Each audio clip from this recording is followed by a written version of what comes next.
ఈవీఎంలో పోలైన ఓట్లకి తర్వాత కౌంటింగ్ లో పోలైన ఓట్ల మధ్య వ్యత్యాసం ఉందని, 3 ఈవీఎంలో మేమేసిన ఓటు ఈవీ ప్యాడ్ లో మాకు చూపించినా అక్కడ ఏరే ఓటుకు పోతున్నాయనే విమర్శలు అక్కడక్కడ వచ్చినాయి.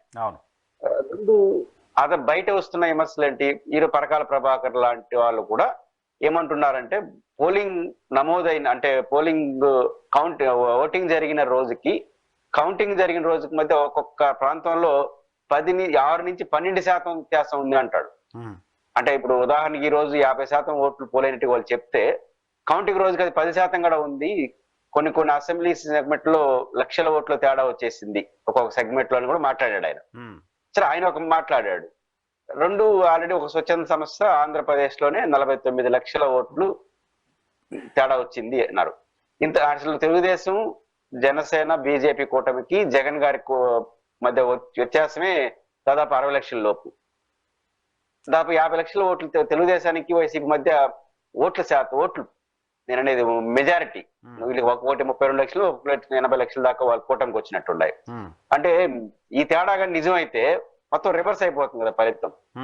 49 లక్షల ఓట్లు అంటే రాష్ట్ర యొక్క ఫలితమే మారిపోతుంది వాళ్ళు చెప్పింది కానీ నిజమై ఉంటే. అంటే పాయింట్ ఏంటంటే, ఇన్ని సీరియస్ విమర్శలు బయట నుంచి వస్తున్నాయి. పోటీ చేస్తున్న అభ్యర్థుల్లో 2వ, 3వ ప్లేస్ లో నిలబడిన అభ్యర్థి, ఎలక్షన్ కమిషన్ నామ్స్ లో 2వ, 3వ ప్లేస్ లో అభ్యర్థి ఏదైనా అభ్యంతరాలు చెప్తే ఆ అభ్యర్థులను నివృత్తి చేయాల్సిన బాధ్యత ఎలక్షన్ కమిషన్. ఇట్లాంటివి దానికి రికార్డెడ్ కూడా ఫీజు కట్టించుకుంటున్నారు. ఇప్పుడు ఎన్నికల కమిషన్ వ్యవహరించిన తీరు అభ్యంతరాలని నివృత్తి చేసే పద్ధతిలో ఉందా, అభ్యంతరాలని అనుమానాలుగా మార్చే పద్ధతిలో ఉందా అన్నది ఇక్కడ సమస్య. కోర్టు తీర్పైన అనుమానాలని నివృత్తి చేసే పద్ధతిలో ఉండాలి. లేకపోతే ప్రజలు విశ్వాసాన్ని కోల్పోతే, ఎలక్షన్ కమిషన్ నిర్వహిస్తున్న విశ్వాసాన్ని కోల్పోతే అది ప్రజాస్వామ్యానికి హానికరం. ఎందుకంటే ప్రజాస్వామ్యంలో ఎవరు గెలుస్తారు నిర్ణయించాల్సింది ప్రజలైనా, టెక్నికల్ గా నిర్ణయించేది ఎలక్షన్ కమిషన్.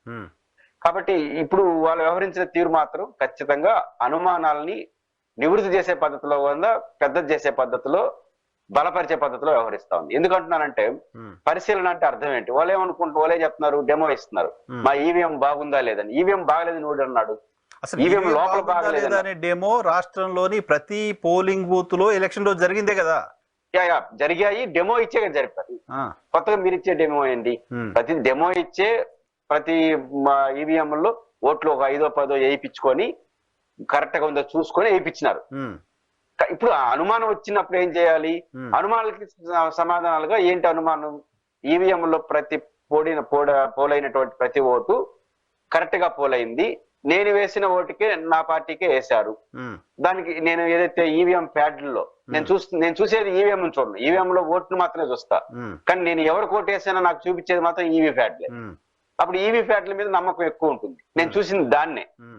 కాబట్టి ఇప్పుడు ఈవీ ప్యాడ్లు మీరే రూపొందించారు, ఈవీఎం మిషన్లు మీరే రూపొందించారు. ఈవీఎం లో మిషన్ మాకు ఈవీ ప్యాడ్లు ఎందుకు చూపించినావు? నీ ఓటు ఏడదో చూసుకోరా అని చెప్పి చూపించావు, అది రికార్డ్ అయింది. అంతే కదా. అంటే నాకు చూపించిన దాన్ని మళ్ళీ లెక్కించడానికి ఏంటి మీకు అభ్యంతరం అనే ప్రశ్నకి న్యాయమైంది. కాబట్టి ఈవీ ప్యాడ్లకి ఈవీఎంలకి నమోదైన ఓట్ల సంఖ్య, అదే విధంగా పోలైన పార్టీల వారీగా పోలైన ఓట్ల సంఖ్య గ్యాప్ రాకుండా ఉంటే అది ఫెయిర్. ఇంకా అనుమానాలు ఇచ్చడానికి అవకాశం లేదు. కాబట్టి వీటికి ప్రశ్నకి సమాధానం చెప్పకుండా దీన్ని ఈ వైపుగా ఆలోచించకుండా నేను ఈవీ ప్యాడ్ల జోలికి వెళ్ళను, ఈవీఎం పనితీరుని ప్రస్తావిస్తా, మళ్ళీ ఏం చేస్తారు? మిమ్మల్ని నన్ను కూర్చోబెట్టి మీరు ఫస్ట్ ఓటు వేయండి అంటారు. మీరు ఒక 100 ఓట్లు, నేను ఒక 100 ఓట్లు వేస్తాను. నేను వేసిన వాళ్ళకి 100 ఓట్లు లెక్కేసుకుని కరెక్ట్ గా ఇలా చూసో అంటారు. ఈవీఎం లో చూపిస్తారు, మళ్ళీ ఈవీ ప్యాడ్లు చూపిస్తారు. మీకు